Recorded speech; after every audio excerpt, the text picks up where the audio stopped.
Hello, everybody. This is Badri Narayana. A very warm welcome to all the participants from Mauritius, Bangladesh, Sri Lanka, India. Thanks for joining our ninth session of the Wellness series, fifth in emotional well being. The topic today is switching from mindful to mindful. Let me repeat this, it is mindful to mindful. The name says it all.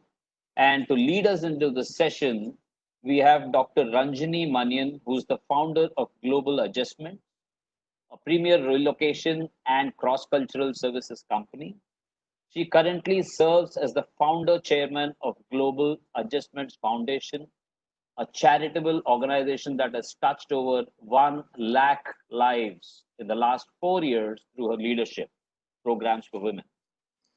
She's been a part of the Harvard Women's Leadership Board and has authored books like Make It in India and Unworldly Mobile. In addition, she is the editor of Culturama, which has the distinction of being India's only cultural magazine for global citizens. Dr. Manian has donned multiple hats over 2 decades. She has been an entrepreneur, a cultural ambassador, author, and a philanthropist. This session will start now, and she's going to lead us into the session till 4:45. We will have 10 minutes of Q&A, and we also have our senior partner and our inclusion leader, Dr. Bhavani Balasubramanian, who's going to be concluding the session with her notes. And at the end, we would request you all to use the poll for providing us feedback on the session. With this, I would like to hand over the session to Dr. Ranjini Manian. Over to you, ma'am. Thank you very much, Badri, for that very, very kind introduction. Most important is to say that I'm a big fan of Deloitte because I know that in the merger and acquisition, when my husband had an opportunity to work on selling his 50-year-old infrastructure business, it was Deloitte who made that possible. So thank you very much. I'm excited because I think some of the smartest minds are in your company, and imagine being able to spend a Wednesday afternoon with people working with Deloitte from all over. Mauritius, bonjour if it's Mauritius, Vanakkam if it is Sri Lanka, Namaste for India. And of course, now in the Ramzan month, if there are any Islamic friends from Bangladesh, then Mubarak. I hope that we have all of us have a wonderful month of celebration. I hope you can hear me. Am I audible? Yes, Ranjini, we can. Great. So I was going to just tell you quickly about what we are planning to spend this next 40 minutes of your life on, because you're giving that life 40 minutes over to us and it's never going to come back to you again. So thank you for making that barter. You won't regret it, I promise, because it's going to be interactive, it's going to be real. It's not at all a sage on the stage telling you what to do. It's just a little guide on the side that says, hey, I got this right some years ago. I suffered a little, then got it right. You don't have to suffer. You can just take it forward quickly and become mindful. So when people have asked me, when I was an entrepreneur running Global Adjustments, people would ask me, you're doing work-life balance quite well. You're managing home and work, as well as working with Fortune 500 companies. You know, my client would be literally Jeff Bezos, who would show up in our office here in a little city called Chennai and would want to know about business culture. And the point is to be able to be confident and speak up about the business culture of the place that they're coming to. And the world was always excited and interested in knowing about how to do business with each other, isn't it? So people asked, what do you attribute your confidence or maybe your capacity to be agile, make sure the bottom line is still okay, and still be married to the same years later? And I always say that it's because I managed to learn mindfulness and made this a practice in my early 30s. And I'm guessing most of you in Deloitte are millennials. You are where I was when I picked up this practice. So, what better way than to start this wonderful, era of the new normal than to share this little story with you. So I went out this morning to the garden, and I thought, what is it that I'm going to talk about with mindful to, from going with the mind full of things to do, a to-do list, fears of the future, anxiety about the current, regrets about the past, all of these things. And my mind is full of so much stuff. And in between, I also have to remember to do my laundry because with lockdown, I don't have any help anymore. How do you go from there to be mindful? Taking out one L, one alphabet makes all the difference. How does it make a difference? Because you become fully present in whatever you are doing. What comes from this practice, for me at least, is that I've been able to become much better in my concentration. It develops clarity and it loses fear and lack of confidence, right? So I just thought I would share with you what happened when I went to the garden. So I saw that the sunflowers were blooming. Usually in Chennai, where I live, the sunflower doesn't bloom that easily. But it is blooming beautifully. And I thought to myself, wait, nature is saying something to us. She's saying, I thrive. In lockdown or without lockdown, I still thrive. So if you look at this as a metaphor, why can't we make ourselves like a sunflower and thrive and turn our face towards the light? Is my presentation visible? No, actually, Ranjani, I think Sorry. presentation is still not visible. I'm sorry, no wonder. Okay, give me a second.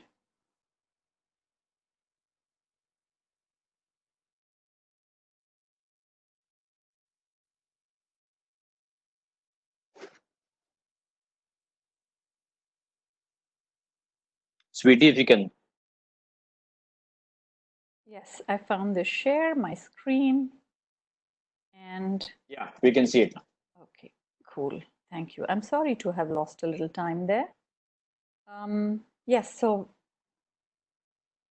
the garden showed me the sunflower. Can you see the beautiful sunflower now? Yes, yes. Great. So I thought, why can't we turn our face to the sun? Nature is saying we need to reset, and she's pressed the reset button for us. But we could take this reset time for refocusing on whatever is really our priority and turn our face towards the sun and towards the light that is ever present in our own hearts. So I went ahead and went further down into the garden and I saw that everything was thriving. And so I made this little sign, balance for better. This is the little body language that the United Nations came up with for Women's International Women's Day, where they said balance for better should be the logo and the credo for women going forward.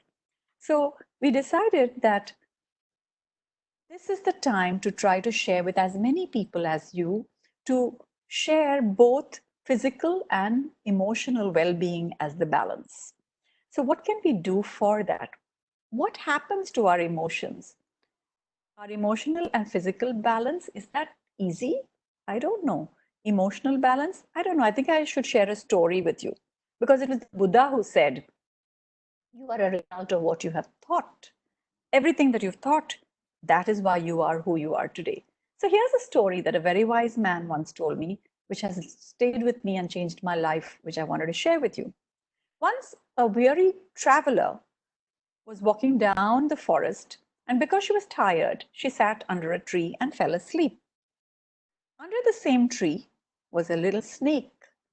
As she was sleeping, the snake came out and bit her lightly and went back into this hiding place. Ouch, said the young lady, screaming. And hearing this noise, From a ground nearby in a hole in the same tree, a little mouse came out, peeping to see what is that noise. The lady turned around and saw the mouse, and she was really angry. "Did you bite me, you silly creature? You're an idiot," she said, and she went back to sleep. Now the mouse hadn't done anything and was very angry with her for calling him names. So it decided, after she fell asleep, to bite her a little harder. "Ouch!" she screamed even louder. Hearing this noise, the little snake came back out to see what was happening. The lady saw the snake. She burst out in perspiration. She had a heart attack and she fell to the ground and died. So, my dear friends, the question is, who killed this woman? Was it the snake? Was it the mouse? Or was it her own negativity and her own emotional fear and the baggage that came with it, her imagination, that killed her potential? So, literally in life, this is what happens, isn't it? If you all close your eyes now and you think, I'm sure a little snake is living with you in your workplace, now and then hissing at you. And then if you close your eyes again, maybe there's a mouse that's living at home with you, nibbling at you here and there. But you know, the mouse and the snake, this is their world too. There's no point being anxious about it. The best thing to do is to get along with the snake and the mouse and to manage our own responses to it or to them so that we come out winners. It is only our response that makes the difference, not how we react. If you start reacting to people and situations, then you fall dead like the lady. But if you respond to it mindfully, with one L, mindfully, then definitely victory is ours. To go into this, I wanted to please ask you if you would kindly join me in a reading to look at how can we take time for relationships. Let's do some reading and reflections from, it's one of my favorite books called Take Your Time by Eknath Easwaran. Easwaran was a professor of meditation at Berkeley University in the United States, and he wrote several books, and this is one of my all-time favorites. Please let's do a reading from it. I'll start off a small para and then invite someone to read. So, take time for relationships. Personal relationships are often the first casualties in a speeded up way of life. Take time for relationships may sound like odd advice. It's true that relationships require time, sometimes a good deal of time, but it is time well spent. So, I'm sure most of you agree that relationships and spending time with them will make them better. May I invite maybe Badri to read the next paragraph, please? Sure. Take a simple question of meals. As the pace of life has accelerated, a great many of us have got out of the habit of sitting together and sharing a leisurely meal with family and friends. Often we eat alone, in a hurry, on our feet, even on the run or behind the wheel. I know people who seldom eat a meal at all. They string together a series of snacks. This is not only a result of hurry, it adds to it. We can slow down by taking the time, making the time to find a friend or two and create a little oasis in our day where we can shut down the pressures around us and enjoy human company. Thank Back you, to you, Ramji. Badri, for that lovely reading. Thank you, Badri. So I think now the silver lining now in our lockdown, most of us are in lockdown, is that we have time with our loved ones, isn't it?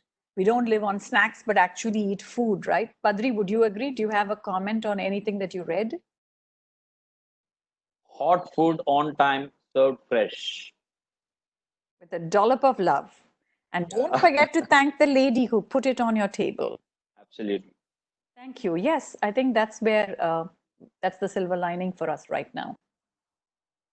So let's get one more reader. Maybe can I ask Sweetie to do the next reading for us?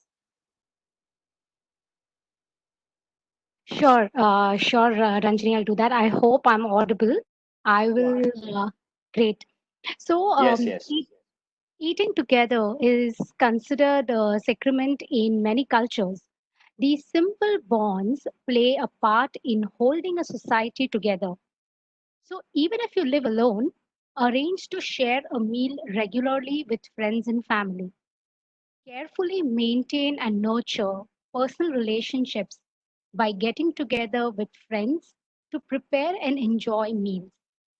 It is not only nourishment you're getting when you're doing this, but also the love, compassion, companionship shared by everyone at the table. Thank you very much, sweetie. I think the loving companionship becomes the nutrition for the soul, isn't it?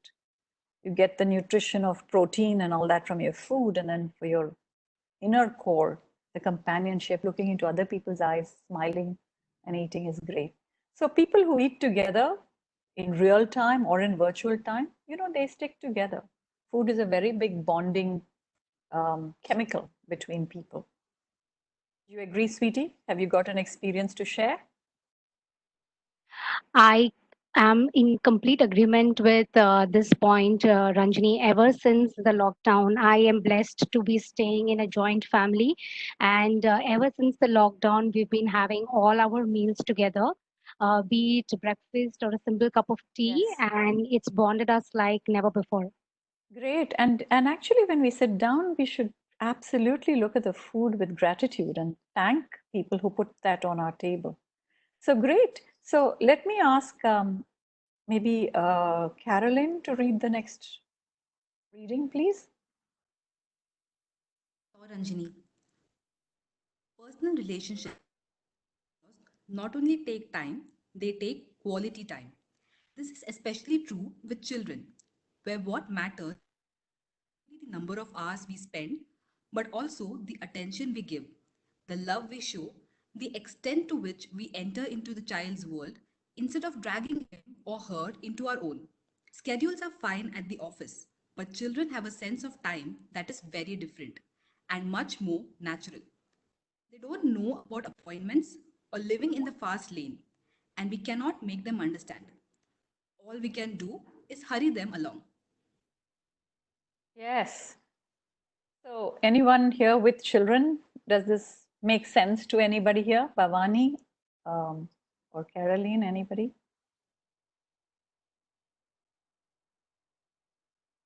Yeah, it is a great time with children or grandchildren, and they take most of your time, and they are the biggest change and the most refreshing change from a day's work and a Mm. busy schedule. And they have their own space and time, and they have their time for everything, which makes sure that your time goes for a toss. That's right. I think Bhavani, and for other people on this call who may still be young and single and making their career and their families going to come along, just try to remember your own childhood. Don't you have some wonderful memory or two around having a meal in an unhurried way with grandparents or parents?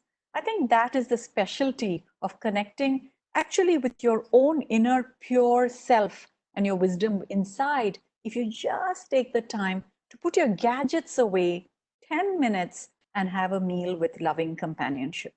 So I'm going to ask for the last paragraph to be complete.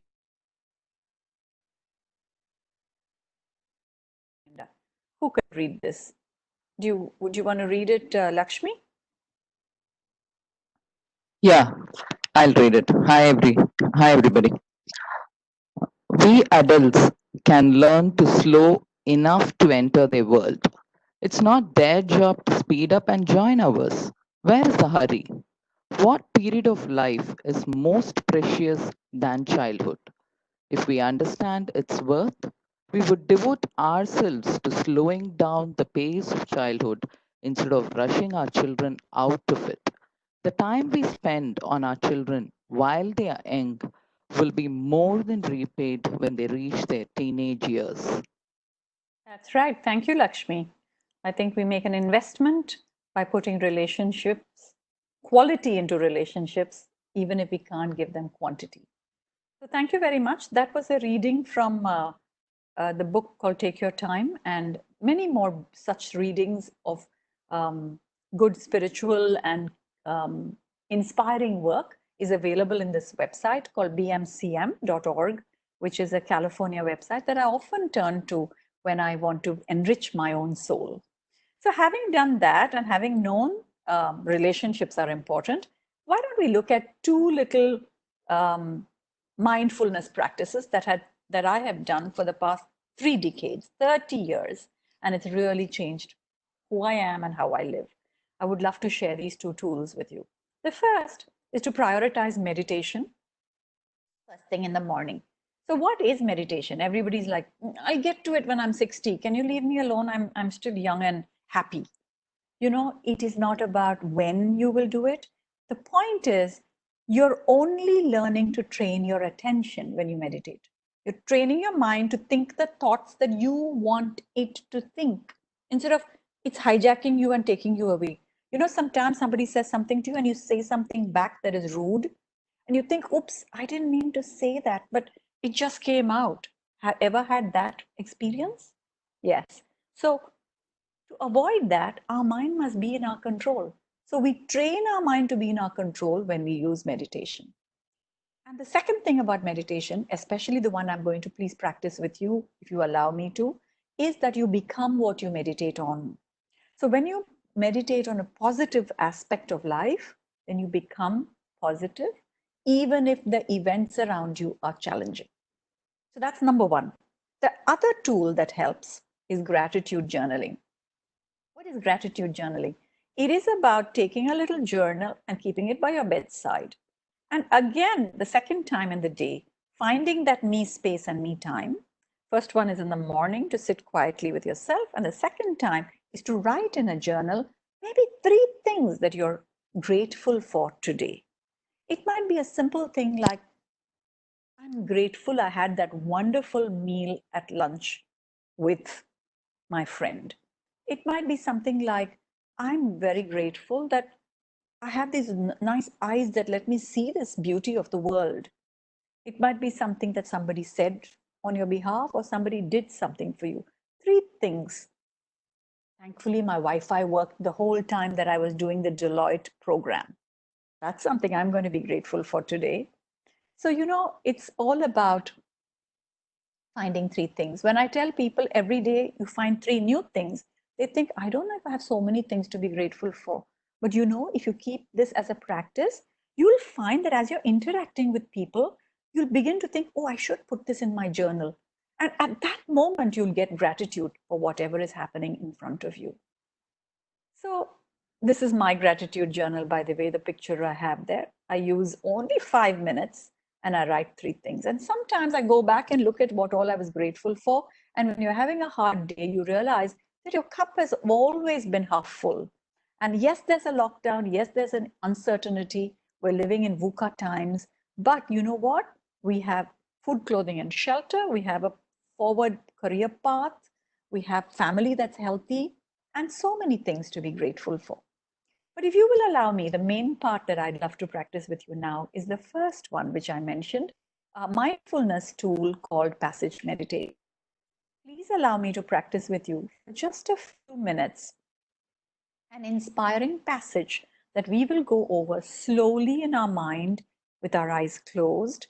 And it will be something that we can keep bringing our thoughts back to as we are saying the passage in our mind. I'll say it on your behalf. You may kindly follow me in the same slow pace. You will find maybe your mind is running away somewhere. Gently bring it back to the words of the passage. Here's the passage. Please read it along with me wherever you are seated. Let nothing upset you. Let nothing frighten you. Everything is changing. God alone is changeless. Patience attains the goal. Who has God lacks nothing. God alone fills every need. So the word God, please don't allow this to throw you off.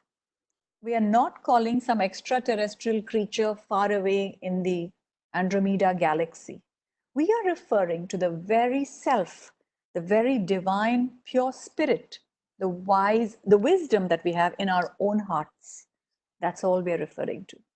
So if you don't mind, please memorize for the next 5 to 10 seconds, just the first 2 lines of this passage. Let nothing upset you. Let nothing frighten you. And now I will request you to sit straight in your straight back chair and please join me in a short journey of going inwards. Keep your head, neck, and back in a straight line and gently close your eyes.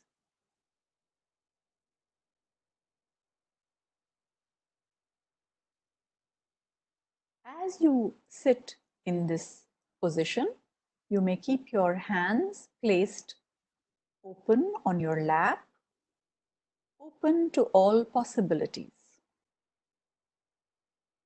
I will now do a body scan along with all of you, my dear friends. And a body scan is a very mindful way of starting meditation. Just relax your head, relax your neck muscles. If you feel any tension on your shoulders, please gently relax them now. Relax your upper back. Your lower back is relaxing. Your thighs, knees, ankles are completely relaxed. See how your feet are planted on the ground and being supported by the earth every minute. I invite you to focus now on your breathing.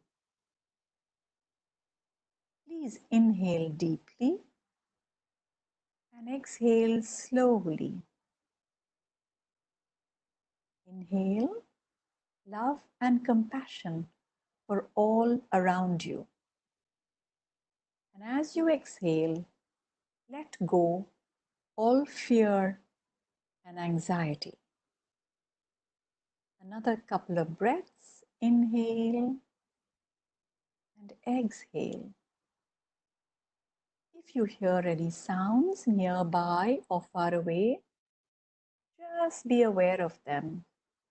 You have nothing to do. Everything is in its right place.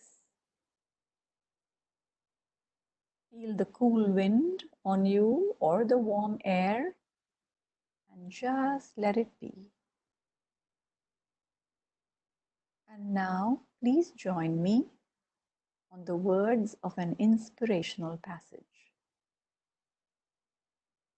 Let nothing upset you. Let nothing frighten you.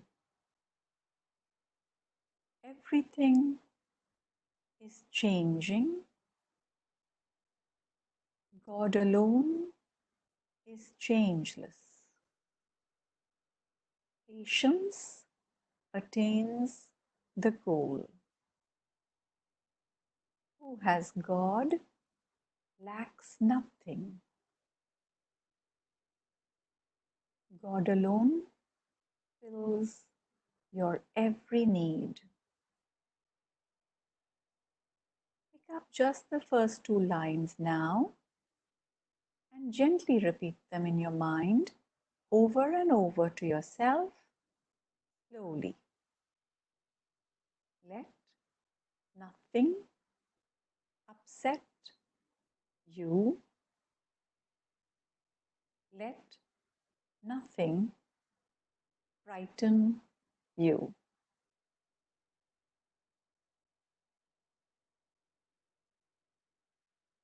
The audio will be silent for the next short few seconds.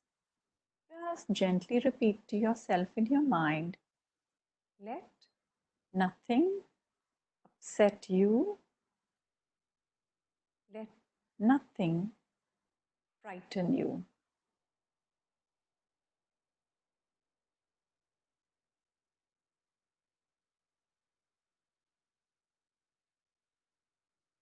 Everything is changing. Yourself alone is changeless. Let nothing upset you. Let nothing frighten you.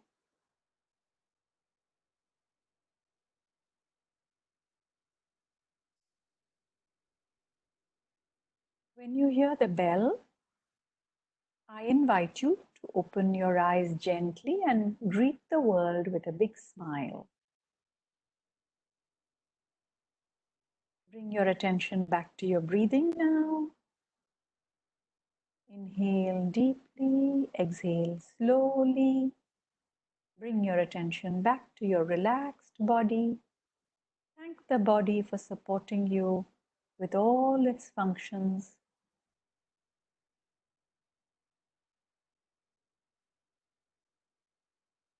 And with gratitude in your heart, greet us all with a large smile.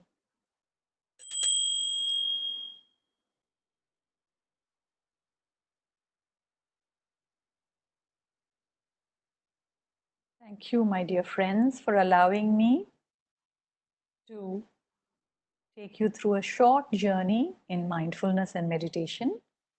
There's no use talking about meditation and reading about meditation. What works is meditating. If you want to learn to bicycle, what do? You sit on a bicycle, you try and try till you fall down and get up, and then one day you bicycle. Similarly, just please commit to 10 minutes of me time and me space and just be. So here are the takeaways of today's session. I hope some of you enjoyed it. And I'm going to request you to begin your day with meditation, because yesterday's problems are a little bit forgotten and today's new ones haven't yet started. So it's nice to do this me time of meditation for 10 minutes within the first hour of waking up.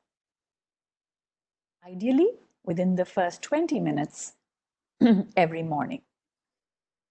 And if possible, please choose the same place and the same time. And after a while, your body will start asking for it. And just going to that place will start giving you a feeling of calm. Where I'm sitting now, this chair with this wooden background, it's my meditation spot. Just coming here makes me feel happy. So when I have problems, sometimes I just come and sit here and it helps. 21 days of practice of any new thing almost makes it a habit. So I encourage you, the first takeaway is just be. B stands for begin your day with meditation. And what does E stand for? End your day with gratitude. Remember, we said the gratitude journal by your bedside will remind you that your cup is always overflowing. I hope you enjoyed that. That's the takeaway for the session. And I'm available for questions and answers. I hand this over to Sweetie to guide us through questions and answers. I'm happy to answer them.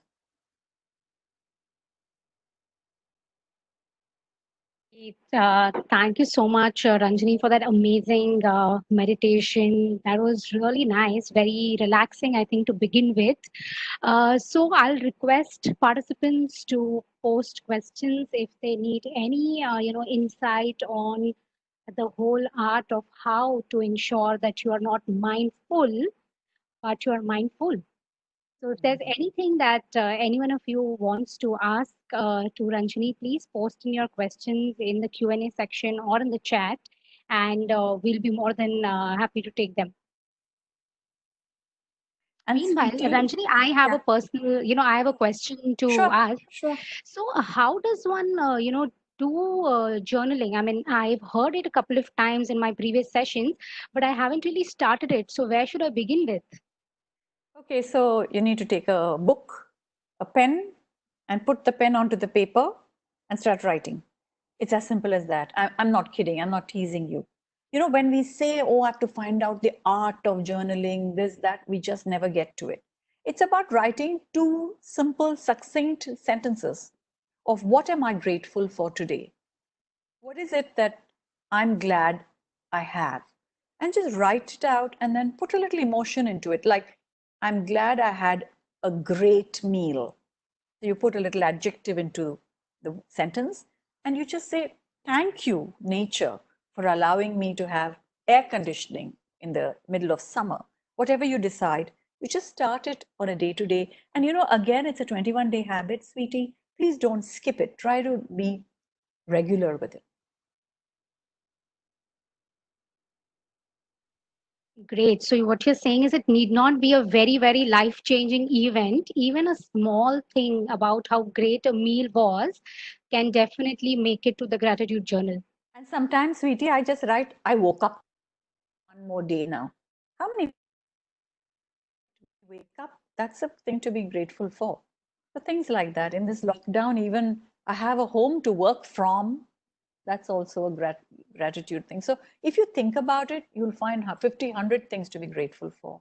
Hey, I heard Nathan's Right. on this call. He has to come and ask us a question. At some point, Nathan, if you're there, please ask us a question.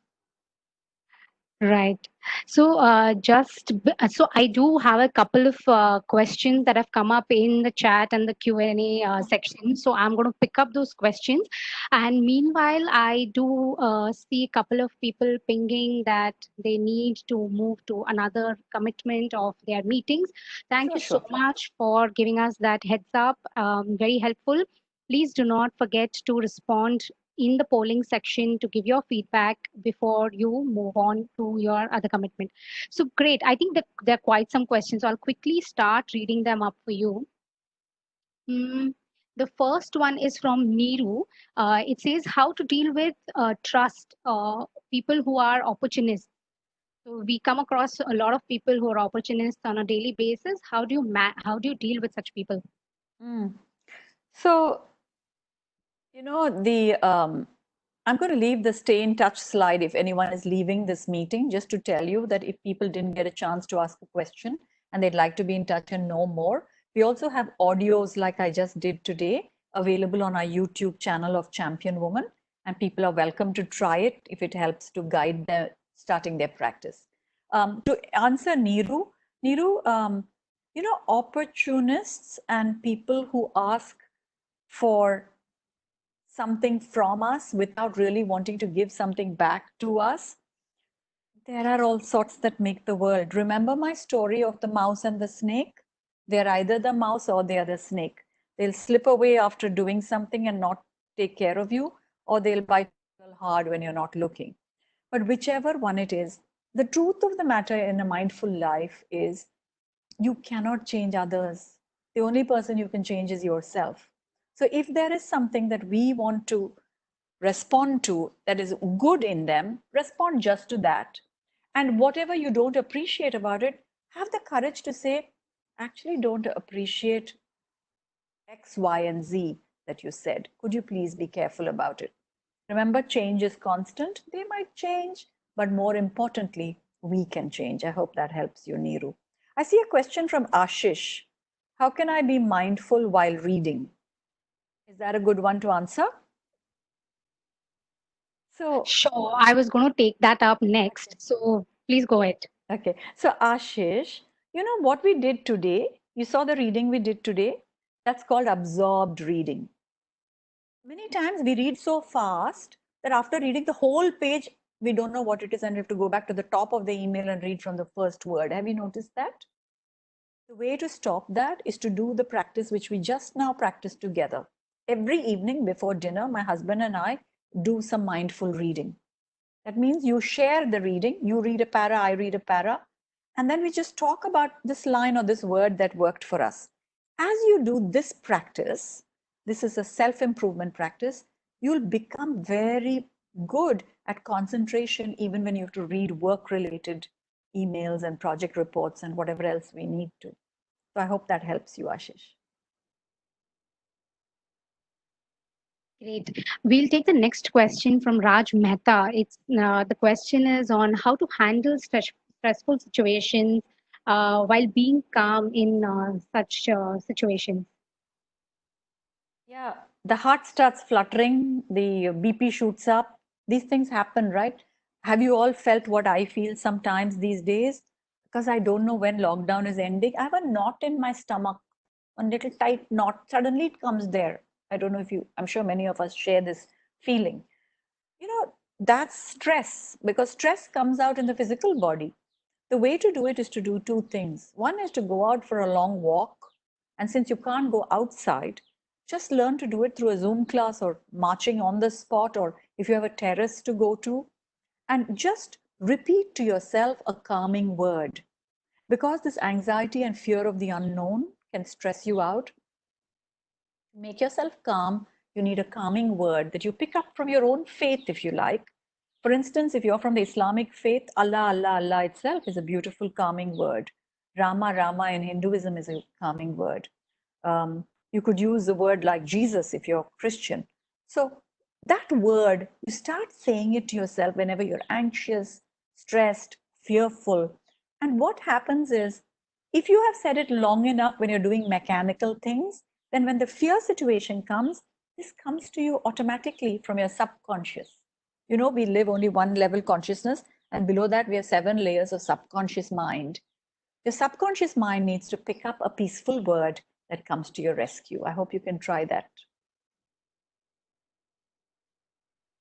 Okay, the next question is from Neeraj Goenka, and the question is, what should one do when one is not able to give 100% to activities or things which they actually want to? Well, what can I do to deepen my engagement? Is sort of the question, isn't it?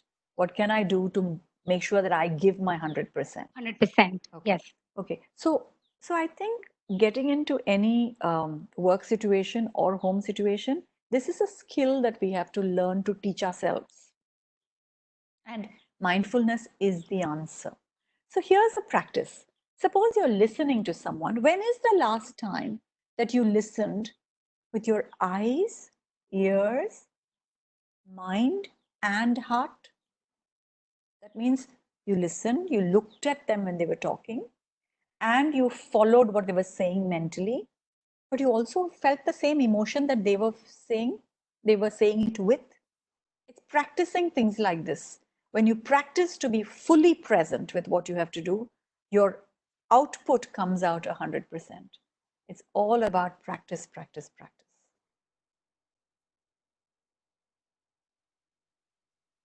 Okay. The next question is from Atal Sharma, and the question is that when I meditate, I feel a lot of pressure in the middle of my forehead, and sometimes my head also becomes heavy. Could you suggest how to handle this? Atal, I don't know how long you meditate, but it is suggested that you should meditate for not more than 30 minutes at a time. 10 minutes is minimum. 20 is great because you get rid of yesterday's anxiety and you start going into the peaceful time of today. But if you're going beyond 30, then it could feel heavy for you. So I usually juggle between meditating for 30 minutes, then going for a fast 45-minute walk. And then I feel very refreshed with both of these. But if during the time that you're spending and it's less than 30 minutes, you're still feeling head heavy, just open your eyes for 10 seconds, look in front of you at some object and close your eyes again. That little break in concentration will help you go even deeper and refocus. Okay, now the next question is from Shivani. She wants to know, how can I help someone else who is very stressed or temperamental to be mindful? If I knew that answer, I'll be a billionaire. It's very difficult to get other people to be mindful. This is a self-improvement technique, isn't it? You have to want to become better, only then it works. So it took me, I told you, my husband and I do reading every day. We meditate every day too. But let me tell you a secret. It took me 20 years to get him to follow the practice with me. So sometimes it's not easy to help others do it. You can only change the world by changing yourself. So you be the example, you keep doing your meditation and your mindful living, and others watching you will think, looks like there's a solution there, and they will follow. You can suggest it, let's read together. Shall we try to sit in silence for 10 minutes together. You can suggest it, but success depends on the other person's will also. Good luck, Shivani. Okay, now on the fact that we need to do it ourselves because it is a self, help exercise. There's a question from Rashmi which says, "Is there a way to start meditating? Is there a particular step or a sequence of steps that I need to follow? And if yes, could you please guide?" So, Rashmi, I don't know if you were there in the call when we did a 8-minute practice together. We all practiced together, and that works well. You start by focusing on relaxing your entire body. You sit in a straight back chair. We did it together, and then you sit erect, and then you start. Why don't you use our podcast? Actually, I'm just thinking we have a podcast in Champion Woman YouTube, and you can try the steps there. It starts with relaxing your body, focusing on your breathing, and then following an inspirational phrase or two as a passage in your mind. This 3 steps works beautifully. Try out Champion Woman YouTube channel podcasts of guided meditation. And tell me, Rashmi, if it helps you. On the points of meditation, I don't really have the full name. It says R.O. Kumar, so I'm just going to address it as Kumar. Kumar, Wants okay. to know how to control when the mind is wandering while meditating. I had tried so many other kinds of meditation before I came to passage meditation, Kumar, and I found that my mind needed an intellectual hook, something, some words. Otherwise, it was not just meditate on silence. It was not working for me. So, if your mind is wandering, bring it gently back to the words of the passage. Talking to your mind is like talking to a monkey, no? Like a monkey mind, just going on, yeah, yeah, yeah, yeah, yeah, yeah. Yeah, yeah, you're saying this, that's all true. But remember in 1957, he said that to me. The mind is always doing that. So gently bringing it back, say, yes, but can we just talk about let nothing upset you and come back to the phrase? And you gently bring your mind back and you tell your mind, I'll give you a worrying period in the day. You can worry that time. 7 to 7:15 a.m. every morning, you can worry. Rest of the time, you have to be calm and listen to me. Start talking to your mind, and it really works.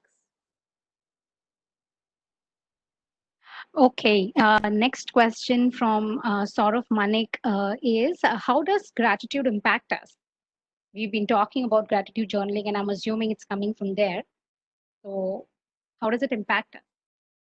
So, there were tests conducted at Harvard that showed that gratitude as a regular practice and gratitude journaling, along with meditation, made people delay dementia, delay Alzheimer's, become much better with no psychiatric issues, and actually become way more productive in the material world.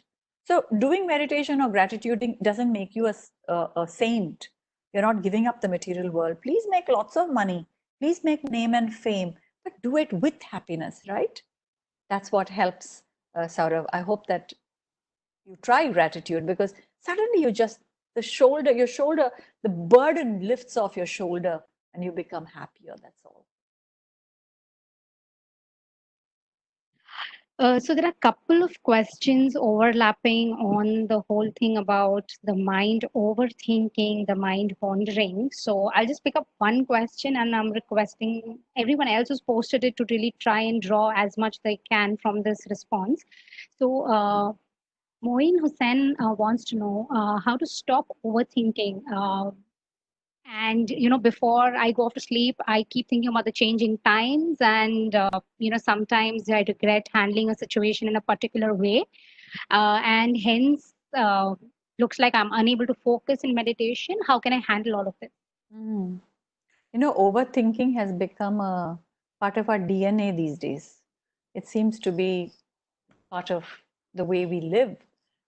The way to get over overthinking is just get to action. When we think and think and think about something, why don't we just get up and act on it? I think that's one step. Instead of thinking, can you do something about it? And then, worry. I'm just saying, if you can do something about an issue, do it. Why worry?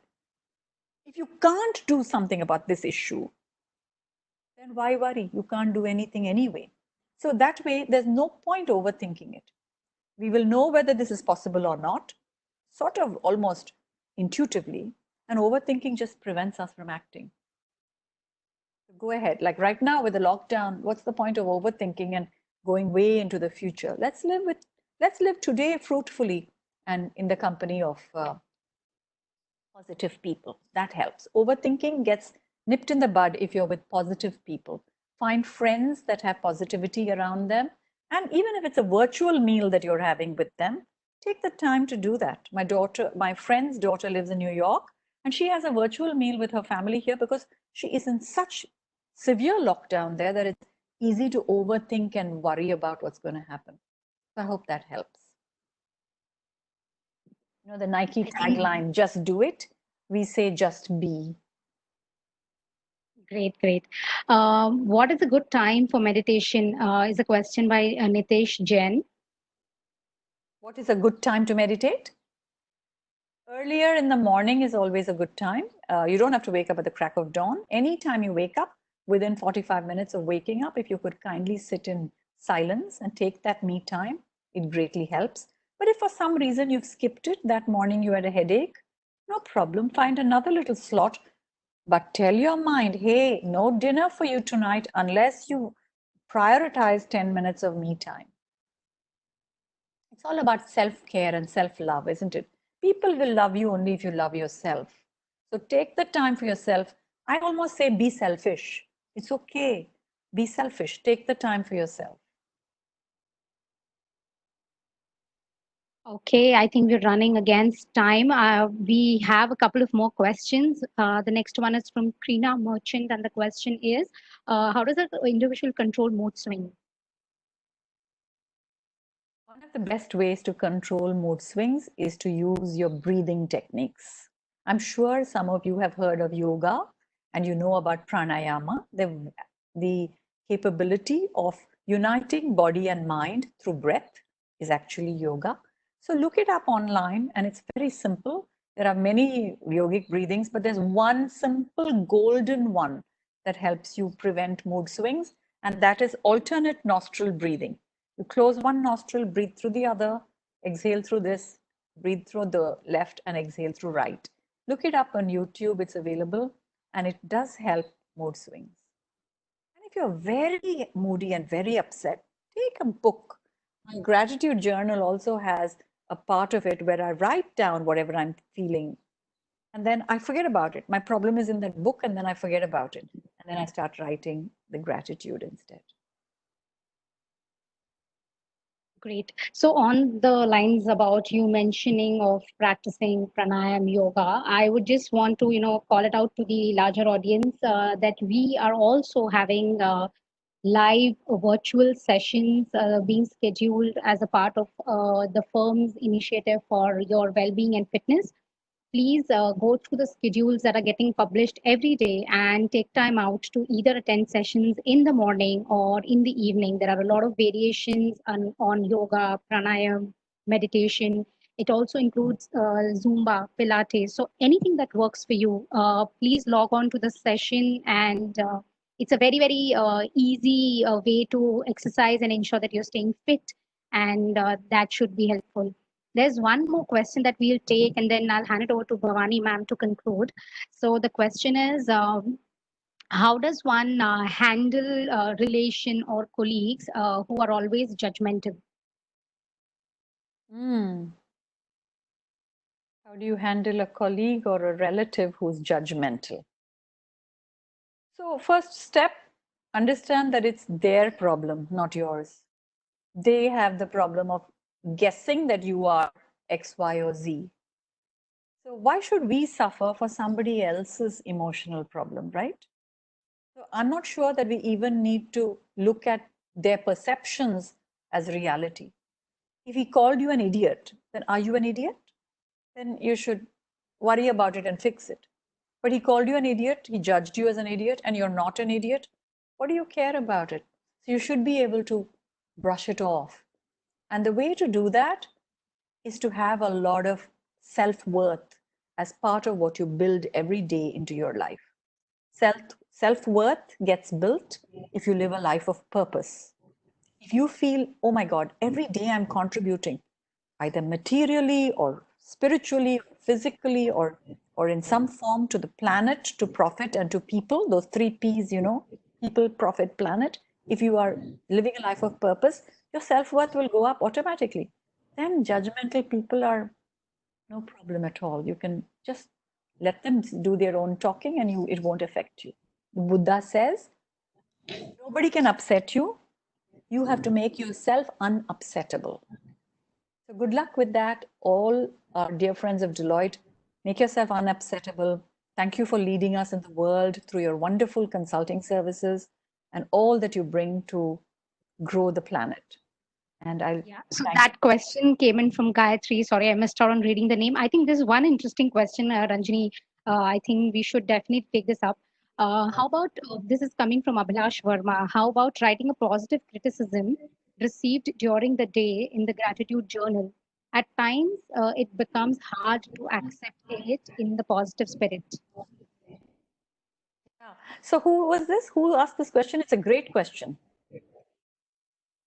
This question is from Abhilash Verma. Okay, Abhilash, it's a great question because I'll tell you, learning from a negative thing in the day is also part of journaling, also part of gratitude journaling. So you can have two blessings and one learning. Thank God I had this negative criticism because of which I am now doing this differently, right? So at the end of the day, it becomes a thank you. At the moment, the negativity is like about to hurt you, but you're thinking, wait, what's the lesson? And if you haven't lost the lesson, you've not lost in life.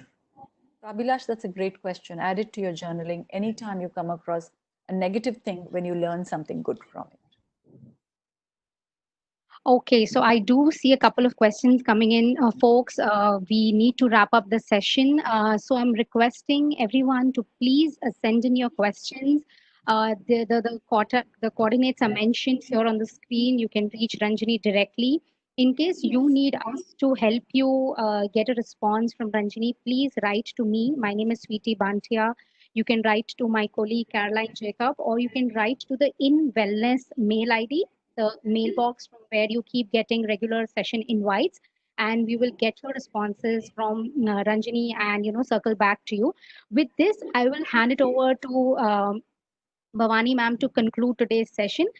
Before handing it over, just as request to each one of you to kindly plug in your feedback in the polling section before concluding your WebEx.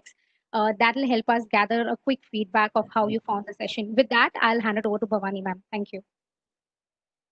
What a wonderful session, Ranjini. So much to learn about the little things to do at home and the little things we can practice in our work environment. Taking time for relationships, loving companionships, nurturing personal relationships, and simple techniques of prioritizing meditation, practicing gratitude journaling are all great tips for us to have balance, both mentally as well as emotionally. And those questions which you answered to all our youngsters on self improvement, on how to manage stress, how to be present to listen as a whole. Very often we lose concentration when we listen, and how to control mood swings, and above all, how to stop overthinking. Wonderful, very useful tips, which our people will remember, practice, and we will all guarantee that we'll become mindful to be mindful. So it's been a great experience listening to you, Ranjini, and I'm sure all our millennials would have enjoyed the nice tips you have given. It is 30 years of experience which makes you speak this, but it's so much of value to our people who are at their 30s. Thank you very much, Bhavani, for having me at Deloitte. Thank you so much. Thank you so much, Bhavani ma'am. Thank you so much, Ranjini. Thanks everyone for joining the call.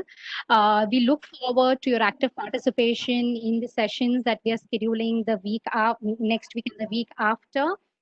Do share your feedback and do continue to log in to the fitness sessions that we are, organizing for each of you. Ensure that you log in with your families and stay fit, stay safe during these times. Thank you so much.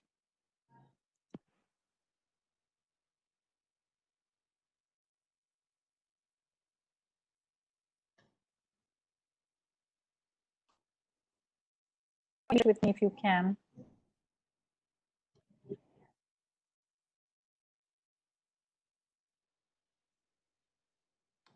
Yeah, we'll check on that. That's fine.